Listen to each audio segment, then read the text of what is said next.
दोस्तों, हम में से अक्सर लोग अपने बेहतर मुस्तकबिल के लिए बड़े शहरों का रुख करते हैं। सोचते हैं कि शहर बदलने से किस्मत भी बदल जाती है। शहनाज और अली ने भी यही सोचा था जब वो अपना शहर छोड़कर कराची आ गए। मगर उन्हें क्या पता था कि जो घर उनका मुस्तकबिल संवारने वाला था वो धीरे धीरे उन्हें खत्म करने वाला था। कराची में सस्ता और ठीक ठाक अपार्टमेंट ढूंढना मुश्किल था। रोज धूल, शोर, ब्रोकर्स के झूठे वादे। आखिरकार नॉर्थ कराची के एक पुराने से अपार्टमेंट पर बात पक्की हो गई। घर खस्ता हाल था, सीढ़ियां अंधेरे में डूबी हुई और अंदर जाते ही अजीब सी सीलन और पुरानी मिट्टी की बू आती थी। मगर मजबूरी इंसान से बहुत कुछ करवा देती है। वो दोनों बिना ज्यादा सोचे वहां शिफ्ट हो गए। शुरू के दिनों में ही उन्हें महसूस हुआ कि कुछ ठीक नहीं है। पड़ोसी जब भी इन्हें देखते, आंखों में खौफ होता। ना कोई बात, ना सलाम का जवाब। और जब अली या शहनाज सलाम दुआ के लिए करीब जाते तो लोग उनके चेहरे देखकर दरवाजा बंद कर लेते, जैसे उनका आना किसी बद्दुआ की तरह हो। शहनाज ने एक दिन एक खातून से पूछ ही लिया, हमसे कोई गलती हो गई है क्या? उस खातून ने बस इतना कहा, अल्लाह खैर करे, और दरवाजा जोर से बंद कर दिया। उस रात के बाद चीजें बदलने लगीं।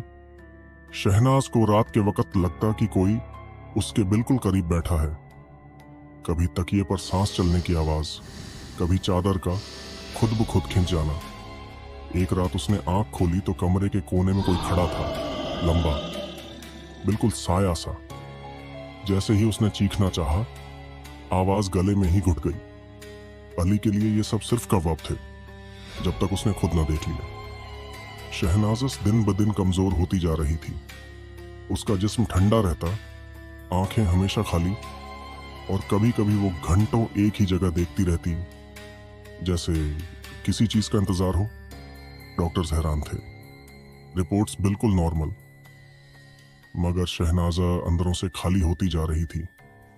फिर एक रात अली ने देखा कि शहनाजा नींद में बैठी किसी से बात कर रही है। उसकी आवाज उसकी नहीं थी। ये घर मेरा है, तुम लोग यहां मेहमान हो।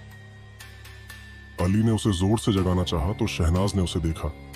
उसकी आंखों में ना पहचान थी, ना इंसानी एहसास। अगली सुबह अली ने एक पल भी छाया नहीं किया। दोस्त के मशवरे पर जब आमिल घर आया तो वो दरवाजे पर ही रुक गया। उसने अंदर कदम रखने से पहले दुआ पड़ी। उसने कहा, यहां रहने वाले लोग घर से नहीं डरते, घर में रहने वाली चीज से डरते हैं। शहनाज को देखकर उसकी आवाज धीमी हो गई। इस पर शहीद जिन्नात का कब्जा है। ये अरसे से इस घर में है और जो भी यहां रहता है उसे धीरे धीरे अपना बना लेता है। इलाज शुरू हुआ। शहनाज का चीखी, जैसे उसके अंदर से कोई निकलना नहीं चाहता। कमरे की लाइट्स बार बार बंद हो रही थीं और आमिल बार बार कहता जा रहा था, नाम मत लेना, इसे नाम से मत पुकारना। आखिरकार शहनाज बेहोश हो गई। सुकून के बाद आमिल ने सिर्फ एक बात कही, इस घर में एक और रात गुजारी तो शायद ये जिंदा बच ही ना पाए। उसी दिन वो घर छोड़ दिया गया। आज 4 साल गुजर चुके हैं। शहनाज ठीक है, मगर कभी कभी रात को वो नींद में हद से ज्यादा घबरा कर उठ जाती है और बस इतना कहती है, वो अभी भी उस घर में है। इसलिए दोस्तों, हर सस्ता घर रहने के काबिल नहीं होता और हर खामोशी बेवजह नहीं होती।